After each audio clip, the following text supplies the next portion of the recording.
Ruben, how has your week been? Very tough. The worst and best week of my life. I don't have another way to explain. Very tough because I'm leaving a very good place, but I'm going to one of the best clubs in the world. So it has been very tough, but it's what it is. Well, we've got to focus on Manchester City and a Champions League game tomorrow. How big of a game is this in terms of facing City, Champions League? Where does this game rank? Yeah, for me it's another game as a sporting coach, and I will be judged as a sporting coach. It's a massive game. For me, it's the best coach in the world. I know it's tough for Manchester United fans, and I think it's the best team in the world. So it's going to be a tough game. We are near the qualification for playoff, so this game is very important. It's my last game in Alvalade, so that is my focus. The objectives of Sporting, my last game in Alvalade. I know everybody in England are looking and taking ideas for this game, but for me it's just that. As Sporting coach, my last game here, so that is the focus. Big news out of Old Trafford. Less than 24 hours after Erik Ten Hag was let go, Manchester United's top officials were already on a mission. They set their sights on Sporting Lisbon's Ruben Amorim to take over as head coach. That's how fast they've moved. No waiting around this time. Exactly. United's management wasted no time.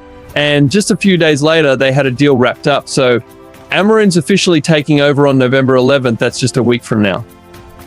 Many people are asking, but why was the deal so quick? We thought Sporting would make it tough to let him go mid-season. Good point. There were a few hurdles. For one, Sporting had a 10 million euros release clause for Amorim. Other clubs activated it, but Amorim only wanted to join United. So United was his top pick, and that's loyalty. It was, but at first he actually wanted to stay with Sporting until the end of the season. He didn't want to leave them in the middle of things. United, though, laid down the cards. They told him now or never. So after a bit of thought, Amorim decided to make the jump. They must have really convinced him if he changed his plans that quickly, right? And it wasn't easy. Just before he signed, the president of Sporting, Federico Varandas, even made a last-minute attempt to keep him. You might be wondering, didn't Amorim tell the president earlier that he'd leave after the season anyway? He did. That was his plan from the start. He told Varandas that he'd be moving on after the 2024-25 season, but United's offer came right in the middle, which put him in a tight spot. So Ruben Amorim, the young, highly rated Portuguese manager, is finally making his move to England, and Manchester United fans are buzzing with anticipation. But it turns out Sporting really didn't want to let him go. Exactly. Even after he decided to leave, Sporting's president, Varandas, tried one last time to keep him. He offered Amorim a contract renewal, saying they could talk anytime if he changed his mind. But thankfully for United, he didn't change his mind. Ineos swooped in and sealed the deal. Now, in just a week, United fans will get to see what this next being in management is all about. And that's the exciting part. Some people are already comparing him to Jose Mourinho. Amorim has that tactical brilliance and intensity, but his style on the field is unique, dynamic, attacking, and very different from Mourinho's approach. Fans should expect something fresh. That's right, and even Sporting's captain, Morten Agelman, hinted at how special Amorim's management style is. He said it's not like anything he's experienced before. Imagine how that could shake things up at Old Trafford. There's definitely an edge to Amorim's style. He's known for bringing out the best in young players and creating a high-energy, aggressive game plan. But stepping into the Premier League, especially at a club with as much pressure as Manchester United, is a huge challenge. And that pressure comes with a lot of doubters too, considering his young age. But so far, he's proving that he's not only capable, but has the confidence to take on this role and turn things around for United. Exactly. He's got an enormous task, but from everything we've seen, his record, his leadership style, his adaptability, it looks like he's ready to make his mark in England. This is going to be an exciting new chapter for both Amorim and Manchester United. Absolutely. United fans, you're in for a ride. Can't wait to see how Amorim puts his stamp on this team. We'll be watching closely. Meanwhile, former Manchester United defender Phil Jones thinks there's no way incoming manager Ruben Amorim will be able to implement his preferred tactical system at Old Trafford straight away. Exactly. So, Amorim has done a fantastic job at Sporting Lisbon, but he's known for his tactical preference for a back three system, which is a pretty major shift from the back four system United's used to. Phil Jones doesn't seem convinced that this change will be easy to pull off mid-season.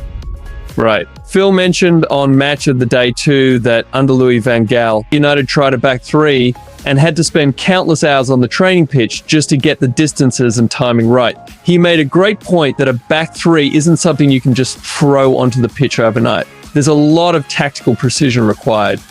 And that's the thing, isn't it? Amorim might want to set up with a back three, but realistically, it takes time for players to adjust, especially mid-season. Phil Jones pointed out that each player has to understand exactly where they need to be and when to press or cover. Even the slightest timing error could open gaps. And with United currently struggling in the Premier League, they don't exactly have the luxury of time. True, United are sitting around 13th in the league, and with the pressure mounting, Amorim's first priority is definitely going to be stabilising results. The question is, does he go with his preferred setup, risking that it'll take time to perfect? Or does he stick with the back four that's already familiar to the squad? It's a dilemma. Sticking with the back four could mean a quicker transition and less of a learning curve. On the other hand, Amorim's back three system worked wonders for him in Portugal, where he got his team playing compact, efficient football, which is exactly what United could use right now. Absolutely. And with such a big change in defensive structure, it might not only affect the defenders, but the entire setup. For instance, the wing-backs need to push up and down the field. And midfielders will likely have to adjust to cover spaces that open up when they do. If they don't get it right, United could end up even more vulnerable. Jones said it well, implementing a back three mid-season isn't impossible, but it's certainly challenging. It'll be fascinating to see if Amorim tries it out slowly, maybe introducing it in some games and sticking to a back four in others until the squad finds its rhythm. It'll definitely be interesting. If Amorim can adapt and figure out a way to make his system work, he could bring a fresh approach to United's play. But as Jones highlighted, this will be one tough job for the incoming manager. Either way, it's clear United fans are in for a ride. What do you think? Can Amorim make a back three work at United, or should he stick with the back four at least until he's settled in? Let us know in the comments, like the video, and make sure to subscribe so you don't miss out on more.